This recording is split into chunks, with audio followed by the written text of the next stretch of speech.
सारा कर्जा कहा, गिनती गिनी, 1 2 3 4 10 तक कहा, 10वें दिन कहा पेन से लकीर मार दूंगा, सबका कर्जा माफ कर दूंगा।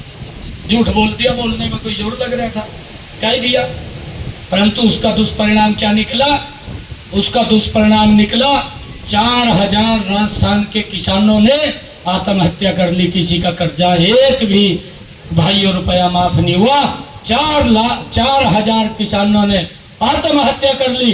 16,500 किसानों की भूमि कुड़क कर दी गई। ये आपके पड़ोस की बात है, राजस्थान की। ये झूठ बोला है। और अब जब ये चुनाव चलता है, इनके पास विजन नहीं है, कोई नीति नहीं है। अरे भाई ये दुष्प्रचार कर रहे हैं। कहा अगर नरेंद्र मोदी तीसरी बार प्रधानमंत्री बन गया तो इस देश के संविधान को समाप्त कर देंगे। अरे भाइयों, किस प्रकार की बातें कर रहे हैं? नरेंद्र मोदी जी को 10 वर्ष हो गए हैं। ये देश ये संविधान के अनुरूप चल रहा है। अरे उनको पूछिए जो बात ये बोल रहे हैं, ये जिस प्रकार का दुष्प्रचार कर रहे हैं। नरेंद्र मोदी जी ने तो इन 10 वर्षों में, अरे कांग्रेस ने कभी भी डॉक्टर भीमराव अंबेडकर जी को सम्मान नहीं दिया।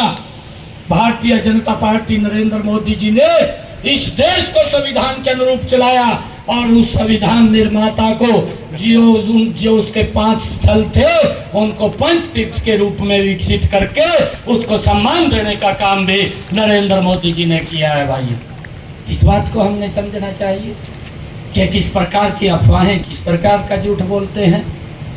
और भाइयों, अब फिर एक और झूठ बोल दिया राहुल गांधी ने। हमें चौकस रहना चाहिए भाइयों। झूठ बोल करके वोट तो ले जाते हैं, और वोट ले करके फिर गैस का सिलेंडर भी 3 दिन के अंदर देते हैं। ये हालात है, इससे भूले तो नहीं है आप लोग। आपको जानकारी है ना, गर्मी के अंदर भी और बरसात के अंदर भी, सर्दी में भी 3 दिन में गैस का सिलेंडर मिलता था। और अब झूठ बोल दिया राहुल गांधी ने, कहने लगा कि मुझे वोट दो, एक झटके के अंदर गरीबी को समाप्त कर दूंगा। भाई इसके पास कौन सा लदीन का चिराग है कि रगड़ देगा, रगड़ करके कह देगा ये गरीबी खत्म होगी। ये पता नहीं कैसी बातें कर रहा है, अपने परिवार की तरफ झांक नहीं रहा। अरे इसकी दादी ने 1970 के दशक में कहा, उसने बोला गरीबी हटाओ का नारा दिया। 55 साल 60 साल उस आवेश के अंदर लोग देश के आ करके कि गरीबी हटेगी वोट देते रहे, परंतु गरीबी नहीं हटी। और अपने पिता की तरफ नहीं देखता। इसके पिता ने दिल्ली में बैठ करके कहा राहुल गांधी के कि मैं तो 1 रुपया दिल्ली से भेजता हूं और अली ब्राह्मणान में 15 पैसे पहुंचते हैं। वो 85 पैसे कहाँ चले जाते थे, किसकी जेब में चले जाते थे, कौन से वेलफेयर पे खर्च होने थे, किन की सुविधाओं के ऊपर खर्च होने थे, कौन से विकास कार्यों पे खर्च होने थे, उसकी चिंता नहीं की। और बोलता है कि 1 मिनट में मैं गरीबी को समाप्त कर दूंगा। अरे गरीबी के प्रति मजबूत लड़ाई इन 10 वर्षों में नरेंद्र मोदी जी ने लड़ी है। इन्हीं 10 वर्षों के अंदर नरेंद्र मोदी जी ने गरीब व्यक्ति को 5 लाख रुपए का आयुष्मान कार्ड दे करके भाइयों उसको इलाज कराने के लिए फ्री में, भाइयों उसको किसी की तरफ देखने की जरूरत नहीं है। और ये लोग बोलते हैं गरीबी हटाएंगे।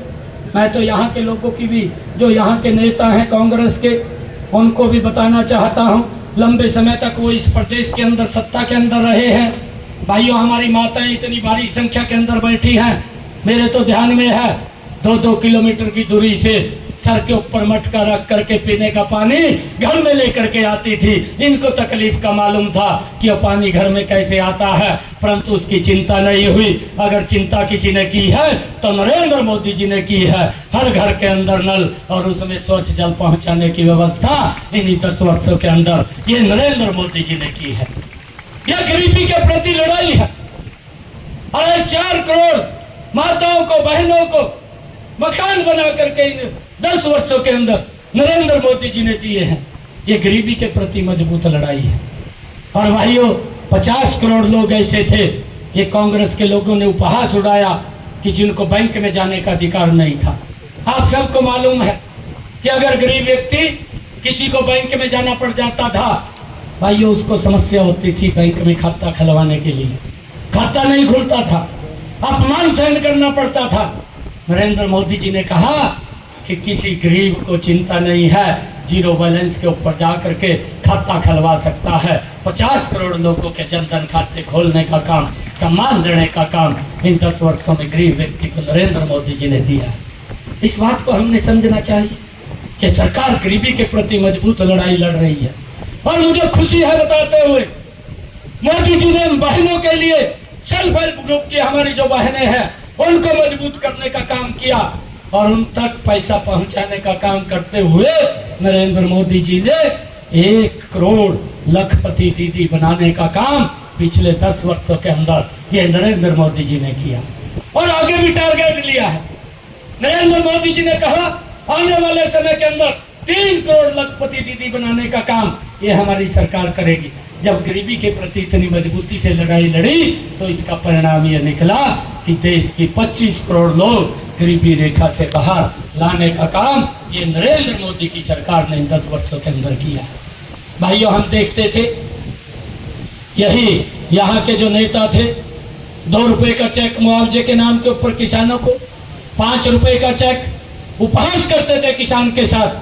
मुझे ध्यान में है, अरे 10 वर्ष का हमने इनका रिकॉर्ड खंगाला।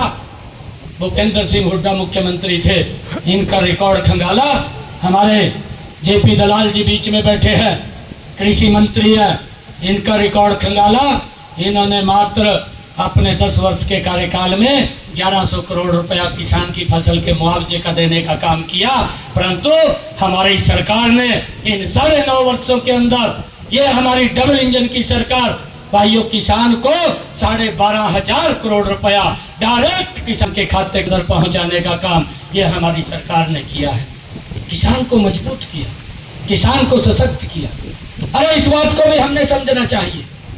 के समय के अंदर एक समय था, ये 2009-10 से पहले की बात है, किसान को यूरिया का एक थैला 267 का मिलता था, डीएपी का 467 का मिलता था। परंतु कांग्रेस के समय के अंदर उसके रेट बढ़े, अंतर्राष्ट्रीय स्तर के ऊपर रेट बढ़ गए। ये 2013-14 की बात है, 12-13 की बात है। और किसानों को वो यूरिया का थैला तो 700 रुपये का, 800 रुपये का मिलना शुरू हो गया और डीएपी का खाद का और थैला 1200 रुपये का मिलना शुरू हो गया। अगर ये किसान ही तैसी होते तो उसके ऊपर अंकुश लगाते, किसान के ऊपर दबाव नहीं पड़ना चाहिए था। परंतु आज भी 2022 के अंदर उस यूरिया और डीएपी के भाव फिर दोबारा अंतर्राष्ट्रीय स्तर के ऊपर वो डबल हो गए हैं और डीएपी का अंतर्राष्ट्रीय स्तर के ऊपर 2403,000 रुपए का थैला मिलता है। परंतु देश के अंदर नरेंद्र मोदी जी के नेतृत्व में एक किसान है तेजी बेटा आप लोगों का बैठा है और उसने तुरंत कैबिनेट की बैठक बुलाई कि मेरे किसान के ऊपर कोई वजन नहीं जाएगा, ये सारा का सारा पैसा मेरी सरकार देगी। और भाइयों आपको उसी भाव के अंदर चाहे यूरिया है चाहे डीएपी खाद है उसी रेट के अंदर उपलब्ध हो रहा है। भाइयों उसके रेट बढ़ने नहीं दिए और ये लोग इस प्रकार की बातें करते हैं। इस बात को हमने समझना है। मैं आप लोगों से आज ही आग्रह करने के लिए आया हूँ कि आप भाइयों किसी की बात में ना आइए, क्योंकि कांग्रेस की जो नीति है वो ठीक नहीं है, कांग्रेस की नीयत भी ठीक नहीं है। इनके नेतृत्व का तो आज तक पता नहीं है कि कौन नेतृत्व कर रहा है। कभी कोई बोलता है, कभी कोई बोलता है, नेतृत्व का आज तक पता नहीं है। और भाइयों भारतीय जनता पार्टी की नीति भी सही है, भारतीय जनता पार्टी का नेतृत्व भी सही है, भारतीय जनता पार्टी की नीति भी सही है। भाइयों देश आज भी सबके अंदर चमक रहा है। मुझे गर्व है नरेंद्र मोदी जी के ऊपर। 2014 से पहले हम देखते थे, दुनिया बोलती थी, भारत सुनता था, आज भारत बोलता है, दुनिया सुनती है। ये तब्दीली अगर आई है इन 10 वर्षों के अंदर आई है। भाइयों ऐसे व्यक्ति को मजबूत करना, ऐसे व्यक्ति को मजबूत रखना ये बड़ौदा की सरदारी की जिम्मेवारी है। रखेंगे रखेंगे ना। प्रधानमंत्री जी पूछेंगे तो क्या कहूंगा, क्या कहो? 400 बार अच्छा मोहनलाल जी का कितना मार्जिन रहेगा ये बताइए? है 5 लाख का मार्जिन।